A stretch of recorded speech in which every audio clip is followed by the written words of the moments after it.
Hello student, welcome to Ujjwal law classes. आज मैं आपको आपराधिक अत्याचार, गृह अत्याचार के बारे में बताऊंगा और गृह भेदन के बारे में ये क्या होता है। ये प्रश्न जो है प्रतियोगिता परीक्षा में, प्रारंभिक परीक्षा में पूछे जाते हैं अधिकांशतः। मेंस एग्जाम में गृह भेदन से संबंधित क्वेश्चन आते हैं और शुरू करते हैं। आपराधिक अत्याचार किसे कहते हैं? भाई,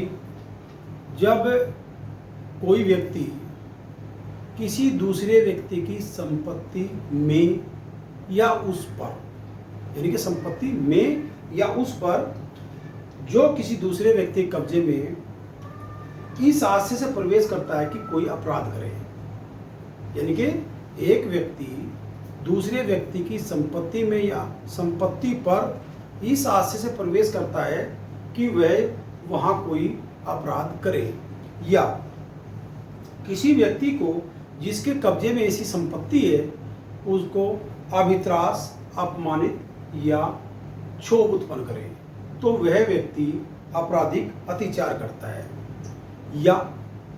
एक तो यहाँ पर जानबूझकर किसी की संपत्ति पर उसकी परमिशन के बिना प्रवेश करता है और वहां अपराध करता है, या उस व्यक्ति को संपत्ति पर बना रहकर अभित्रास, अपमानित या क्षोभ करता है। या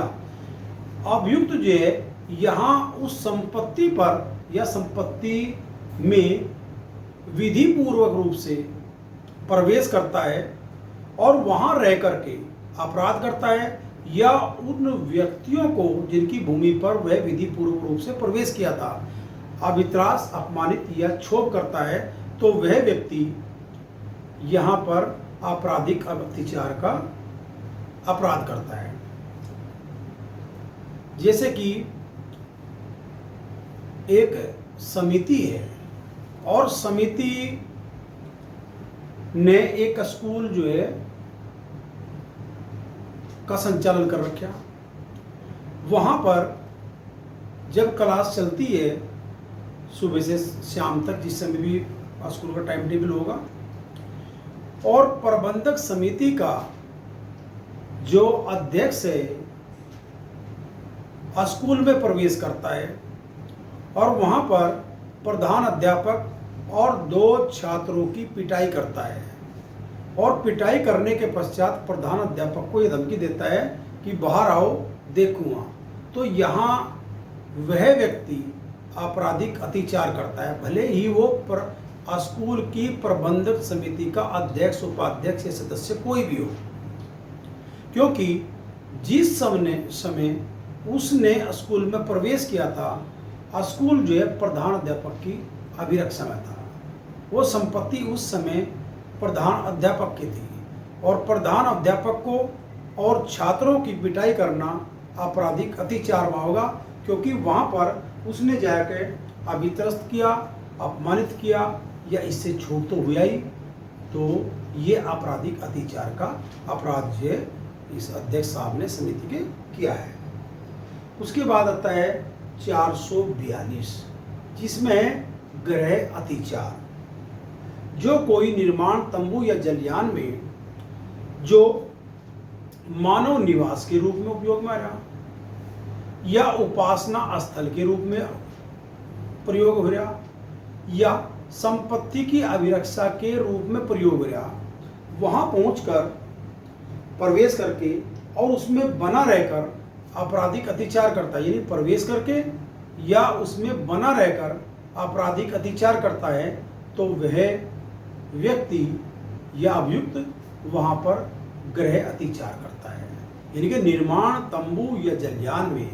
चाहे मानव निवास के रूप में प्रयोग हो रहा हो, या उपासना स्थल के रूप में उपयोग में आ रहा हो, या संपत्ति की अभिरक्षा के रूप में प्रयोग में आ रहा हो, वहां प्रवेश करके वहां बना रहकर आपराधिक अत्याचार करता है, तो वह अभियुक्त जो है यहाँ पर आपराधिक अत्याचार का गृह अत्याचार का अपराध करता है। उसके बाद है धारा 443 जिसमें प्रच्छन्न गृह अत्याचार है, यानी कि अभियुक्त यहाँ पर घर के मालिकों से आप पूर्व सावधानी बरतने के पश्चात उस गृह में प्रवेश करता है। अगर वह जो है सावधानी बरतने के पश्चात से नहीं करता और वैसे करता है तो उस गृह के मालिक को उस अभियुक्त को वहां से बाहर करने का अधिकार है और वह पूर्व सावधानी बरतने के पश्चात उन गृह के मालिक से अपनी उपस्थिति को छिपाते हुए उस गृह में प्रवेश करता है तो वह प्रच्छन्न गृह अतिचार करता है, यानी कि अपनी उपस्थिति का उनसे किसी प्रकार से छिपा करके पूरी सावधानी बरतने के पश्चात करता है तो वह प्रच्छन्न गृह अतिचार करता है। 444 में रात्रो प्रच्छन्न गृह अतिचार। अगर अभियुक्त रात के समय उस गृह में अपनी उपस्थिति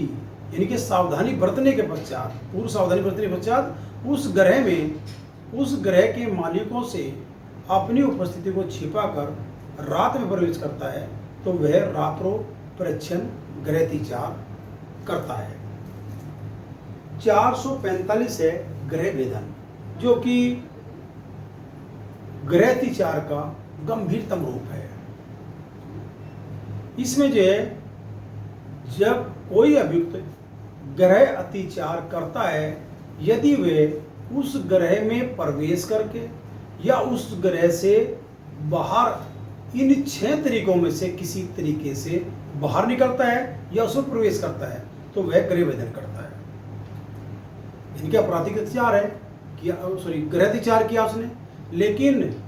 वह 6 तरीकों में से जो 445 में बताए गए हैं 6 तरीकों से घर में प्रवेश करता है या उससे बाहर निकलता है तो वह गृह अतिचार करता है। यानी कि उसने जो है घर में पहाड़ दे के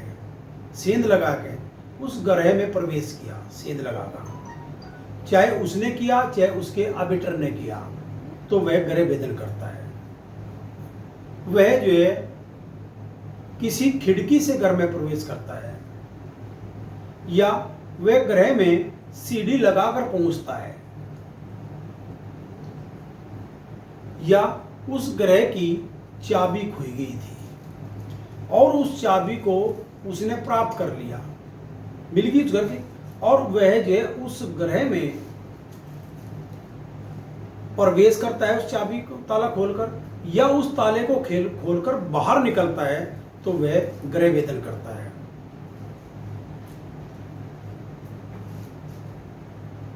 जैसे मकान मालिक अपनी ड्योढ़ी में यानी कि दरवाजे पर खड़ा हुआ है और अभियुक्त जो है उसको गिरा करके घर में प्रवेश करता है तो वह गृह भेदन करता है। इसी प्रकार से अगर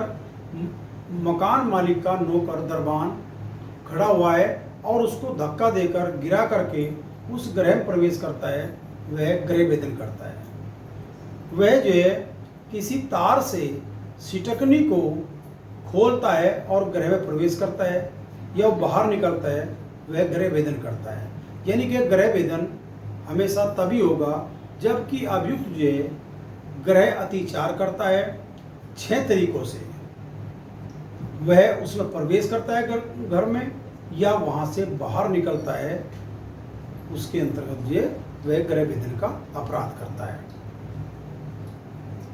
अब अगर कोई व्यक्ति रात में गृह भेदन कर रहा तो 446 के अंतर्गत अपराध करता है। अगर कोई अभियुक्त जो है इन 6 तरीकों में से किसी भी तरीके से घर में प्रवेश करता है या गृह से बाहर निकलता है रात्रि में तो वह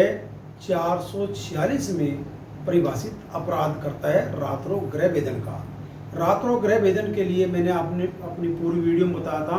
कि सेक्शन 103 आईपीसी के अंतर्गत ये अगर कोई व्यक्ति अभियुक्त घर में रात्रो गृह भेदन करता है तो उसकी मृत्यु तक कारित की जा सकती है प्राइवेट डिफेंस के अंतर्गत। धन्यवाद। आज मैंने ये आपसे इस बारे में बताया है जो आपराधिक अत्याचार है, गृह अत्याचार है, प्रच्छन्न अत्याचार है या रात्रो प्रच्छन्न अत्याचार है या गृह भेदन है और रातरोग ग्रह भेदन है। ये प्री एग्ज़ाम के लिए और मेंस एग्ज़ाम के लिए और इंटरव्यू में भी बहुत ही महत्वपूर्ण है। आप इनको ध्यान से पढ़ना और अगली वीडियो आपको कल प्राप्त होगी। धन्यवाद।